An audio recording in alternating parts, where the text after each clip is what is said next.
Hello, fellow classmates and professor, and welcome to the importance of being beautiful. This article introduces the topic of stratification and applies it to physical appearance. So, what is stratification? Well, the textbook defines it as a term that refers to a group system of ranking. Social stratification can come in many shapes and sizes, such as age, gender, and wealth. But the one that we're focusing on today is beauty! So the first thing I'm going to talk about is the halo effect, which basically means that if you're good looking, people are going to judge you in a good way. So, for example, if you're good looking, people might think of you as being intelligent or sociable. Opposite to the halo effect is the horns effect, which basically means that if you're physically unattractive, people are going to judge you in a negative way. For example, if you're unattractive, people might think of you as being mean or antisocial. Dion, a social psychologist, did a study regarding the halo/horns effect about judging children's behavior by their appearance. So basically what Dion did was individually tell 243 female university students about the case of a 7-year-old child hurting a dog. What she asked these women to do was determine the seriousness of the case and give their impression of the child's normal behavior. Half of these women got pictures of highly attractive children, and the other half got pictures of not so attractive children. The results showed that the more beautiful children were more likely to be forgiven for their actions, whereas the less attractive children were harshly blamed for the same exact case. So the question is, do people who are more physically attractive get away with things with more ease? Let's watch an example of what I'm talking about.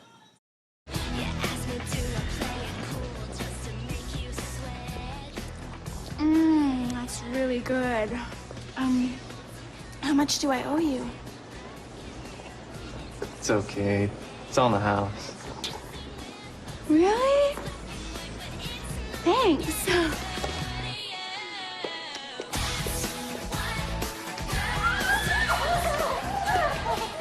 Who's gonna pay for that, asshole?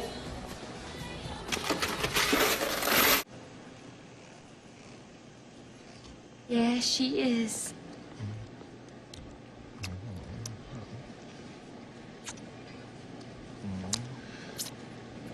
Wow. That is so good. That's $8.95. What? Aren't you just gonna take it out of your tip jar? $8.95. I got that. One lawyer observed that if a beautiful woman is on trial, you better have tape of her being convicted of the crime to show the judge and jury. In traffic court, statistics show that neat-looking defendants were fined $6.31 less than those who were messy-looking. Also, physically appealing defendants were given prison terms 3 years less than those who were unattractive for the same offense. One private investigator said that a lot of people refuse to believe that beautiful people can be bad. The halo and horns effect comes into play from the moment you're born and continues throughout the rest of your life. Early life. From birth, if a baby is born beautiful, he or she will receive much attention and love. In contrast, the unattractive baby may suffer neglect and rejection, which can affect its personality and mental health.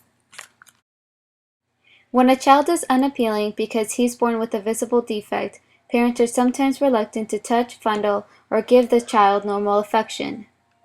Unfortunately, it's not only parents who do this to young children, but also nursery teachers. One study revealed that unattractive kids were not as well liked by their peers as the attractive ones. At school. It's sad but true that grade school teachers tend to judge their students largely on the basis of their looks. In one study, 400 fifth grade teachers were asked to examine identical report cards. They itemized the students' grades in various subjects, his or her work habits, attendance record, and attitudes. There was only one difference. Half of the report cards had a photo of an attractive boy or girl attached to the upper right-hand corner, half the photos of less attractive child. The teachers were then asked a number of specific questions based on the information provided. They concluded that the beautiful children had higher IQs and were more likely to go to college and had parents who were more interested in education. Obviously, parents should be concerned with these results because if their child isn't as attractive as his or her classmates, they might not receive as much attention, therefore affecting their education.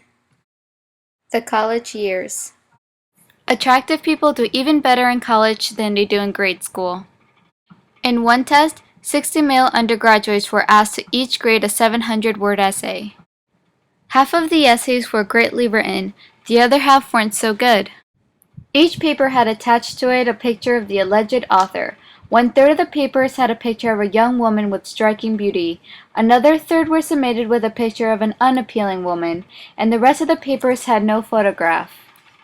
The results revealed that the essays submitted with a picture of the beautiful girl were given higher marks than the unattractive one. The essays without a photo were given average marks. So in the end, attractiveness matters because you're able to get away with inferior work if you are beautiful. Surprisingly, college students also prefer beauty when they're dating. In an interview, young men and women confessed that it was vulgar to judge people by their appearance. They all listed the qualities that they really looked for, such as intelligence, friendliness, and a good sense of humor. Well, when these same college students were set up on a blind date with people that met those qualities, it was apparent that they were blind to everything but their physical appearance. The more beautiful the partner was, the more he or she was liked. Personality almost didn't matter. Marriage. Supposedly, beautiful women have better luck finding a compatible mate because, due to their beauty, have a better social life. Also, apparently good-looking women are more sexually content because they're more experienced. One thing is for sure, more women will look at an unattractive man if he's married to a beautiful, dazzling woman. They wonder, what's so great about him? People will discover positive qualities in him they never have noticed before, like self-confidence, likability, and friendliness. This phenomenon is referred to as a generalized halo effect. Careers. If you're a good-looking male over 6 feet tall, don't worry about succeeding at your career. A study revealed that males over 6'2" or taller earned 12% more than men under 6 feet. Ronald Bork, a York University psychologist and industrial consultant, stated that, for some reason, tall men are assumed to be dynamic, decisive, and powerful. In other words, born leaders. Because of this, taller men are more likely to be hired, even if his competition is more qualified for the job position. The same goes for women. A woman with good looks will have an upper hand towards being hired. It was discovered that an attractive woman was more persuasive than an unattractive one. In an experiment, an attractive woman disguised her good looks. She attempted to persuade a classroom of men that a general education was superior to a specialized one. Well, she basically failed at that. Then what she did was make herself alluring as possible and attempted the same argument to a second group of men. And of course, she had no problem persuading them to share her same interest. Old age. In a study, a behavioral scientist presented 289 doctors, nurses, social workers, speech therapists, and physiotherapists with photos of 8 attractive and unattractive men and women. They were then asked to speculate about what kind of patients they will be. The results showed that the attractive men and women were believed to be more cooperative and likely to improve. Therefore, doctors and nurses will spend more time with the patient if they are better looking. Every day, people make judgments about others based on their looks. I feel that people often miss the opportunity to get to know real beauty because they only think beauty is looks. In my opinion, beauty is based on people's actions and decisions. This is an example of somebody who I think is beautiful. I saw a very old man. He was eating his own human waste for hunger. I thought, what is the purpose of my life? What am I going to do? In a star hotel, I feed all my guests, but where in my hometown, there are people who are living even without food. I quit my job and I started feeding all these people from 2002.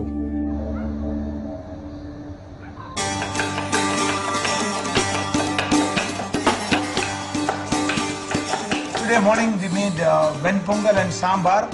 Ven pongal is a blend of rice and dal, and for the lunch we made tomato rice and sabji. we fed the homeless, mentally ill destitutes, and the old people who have been left uncared of the society. People are suffering for food. They don't have food to eat. If you don't give them food to eat, they will die out of human hunger.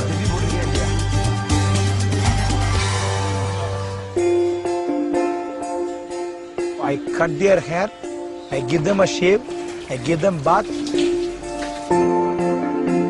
For them to feel psychologically that they are also human beings, there are people to care for them, they have a hand to hold, hope to live. Food is one part, love is another part. So the food will give them physical nutrition, the love and affection which you show will give them mental nutrition. Brahmins are not supposed to touch these people, clean these people, hug these people, feed these people. Everybody has got 5.5 liters of blood. I am just a human being. For me, everybody are same. What is the ultimate purpose of life is to give. Start giving. See the joy of giving.